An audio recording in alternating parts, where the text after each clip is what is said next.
So when you're given a spreadsheet or Microsoft Excel file created by someone else, it takes a little while to come up to speed with the spreadsheet.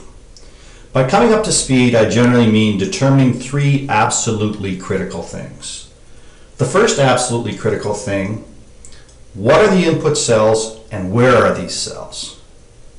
The second absolutely critical thing, are there any input cells from external files, and if so, where are these cells?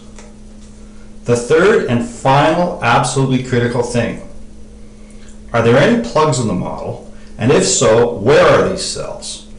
By plugs, I'm referring to cells with formulas that also have hard-keyed numbers in them. E.g. is equal to A1 plus B1 plus 300. The plus 300 is a plug. So quick review, the three absolutely critical things are input cells, external input cells, and cells with plugs. Now you can spend hours and hours surfing through the Excel file to determine where these cells are, tracing dependents, etc. Or you can save yourself an awful lot of time and you can email the file to 007@vanfm.com and have this done for you in a 3 to 5 minute turnaround time. We're going to look at an example now, a file that I downloaded from the internet yesterday and ran it through the macro, or ran it through the email and return. So here we go with the new file. He made it publicly available on the internet, so I'm going to have a look at it. So this is what it looked like in the downloaded version. So he's got some assumptions here. It looks like a pretty well laid out model. Quarterly income statement. He's got an annual income statement here, it appears. Balance sheet, cash flow, debt, working capital. He's got the things, these appear to be inputs that are properly highlighted, or I'm not sure in that particular case. His depreciation schedule, amortization schedule, shareholders' equity. So it looks like a pretty decent financial model. So that's how he prepared it. Now I'm going to show you what this looks like after you run this through my macro. Essentially, somebody would email me this file or any Excel file. It doesn't necessarily need to be a financial model. You email it to me, and about 3 to 5 minutes later, you will get 2 Excel files back that are actually reports about this file. They do not replace the file. It's not a before and after thing. They're merely reports. They tell you things about that file. So let's look at, here's the first one. Yes, okay. There's my legend, always shows up in the first sheet. So this is after it's run through the macro, and it'll show you all the highlighted cells. So let's have a look here. Okay, title page, there's no inputs here. 0, 0, 0 across the board. Now here it says there's 32 input cells. None go nowhere, which is very important. No external references, and there are no, if we look over here, it says there's no apparent plugs in the model. So let's look at the next one. Okay, here, a lot of input in here. See, these are all hard-keyed numbers. A few concerns would be, okay, normally you would expect to see that those numbers would be driven up, but I don't know enough about the model. I'm not concerned about that at this point. Let's have a look at a little plug here. Okay, this is just, this looks like a legitimate percentage formula. It's just done in, it has the -1 in there, so the model picks that up. There might be a concern there. Now let's have a look at, now when I see this right here, there's a number here. It's a hard key number of 8,294, but it doesn't go anywhere. So my question is, if it's in there and it doesn't go anywhere, why would it be in the model? It's not a report, it's not generated. No matter what happens, that number's there. So that would be a little bit of a red flag. So let's have a look, continue on here. Looks pretty organized here. We've got the left-hand side. Okay, this looks probably just a percentage format, perfectly legitimate. Looks to be a lot of hard-keyed numbers in here, and they don't appear to go anywhere, so raises some concern. Be questions you'd have about that model. Okay, balance sheet, it's got some opening numbers. Let's have a look here. Okay, so That's the model after having been run through the macro. That is one report of the two. Now the third report is probably the one that's the one of most use.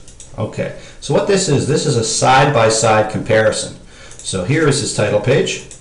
There's no inputs. Okay, same page. Look at this one here. This is his original, and it looks like he's designating that color as input because that's exactly as I see it. There's a date up there seen as an input, but you know, that actually is a number, but I'm not too concerned about it. The model points it out, but not too concerned. Okay, so this is how it looks here. Is quarterly income statement. We'll scroll over, and this seems to be, you know, an inordinate number of input cells there that you would think that a financial model would drive up to, but I'm not too concerned about that. Okay, here's how he displays it, and here's how I see it. So much of what he sees as input is input. That's good. Okay, there's income statement. Okay, here's the 5A. Assets, balance sheet. See if he's got any plugs in his balance sheet. Doesn't look like it. Looks like a pretty decent build. Yeah, everything looks pretty good there. There's no inputs that don't go anywhere, which are very important. Let's go to cash flow statement. Okay, that's how he's designated his cash flow statement. And let's see my interpretation. Looks pretty good. Seems to be a lot of hard-keyed numbers, though. Usually that would be referenced somewhere, especially these things. That should be referring to the balance sheet. Most of this stuff. Shouldn't be very many hard-keyed numbers in a cash flow statement, as far as I know. But anyways, that's how we built it. Let's go up here. That's his 7A debt, and that's, there's 7A. That's how he built it. And there's 7B. So he's got some inputs there. Okay, let's look at this. Back to it. 7B, beginning cash balance. You know, your beginning cash balance in a model shouldn't be hard keyed along the top. But, so, you know, there's some issues in this model. Let's look at working capital here.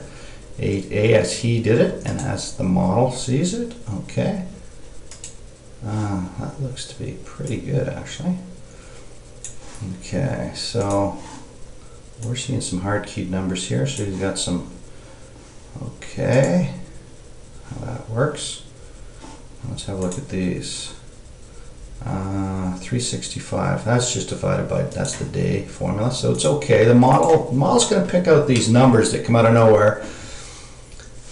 But in this particular case, and in most cases, it's going to point it out to us, we're going to look at it, and it's going to say it's okay. But that's not always the case. In this case, it's pretty clear. He's working on a 365-day year. Okay, and let's go to 9A, depreciation CapEx schedule. So capital expenditures. So, see, this is input, but he hasn't highlighted it as input, right? So, I guess the value of this model is for if somebody sends you a spreadsheet, you can be brought up to speed rather quickly as to what the model does, what the inputs are. But the other thing is, if you built the model yourself, and ideally you would want to highlight the input, but sometimes you forget to do it or you miss a particular cell.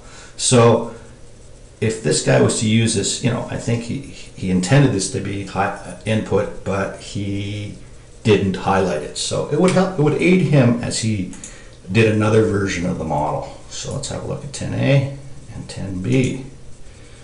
Okay, 10A, well, he says this is input, and I see it as input, but doesn't have that as input. And these numbers do go somewhere, so that's good. Shareholders' equity. Let's go over as he described it. So he's got an input there, that's good. And okay, let's look at this. Option value. So what are the proper inputs? So look, he's got those inputs in there. Now, see, this is an input or a hard key number, and it does go somewhere. It's used, if it didn't go anywhere, it would have an X through it. So he hasn't outlined that. So it really is a beautiful new tool that you can add to your toolkit when you're looking at financial models. Anyways, I believe that's it for today. By the way, thank you very much, Mr. Box IPO guy that put this together. I think it's a fine model. Probably needs a little bit of work, but I appreciate you making it available on the internet, and thank you very much. That is the video for today. Bye for now.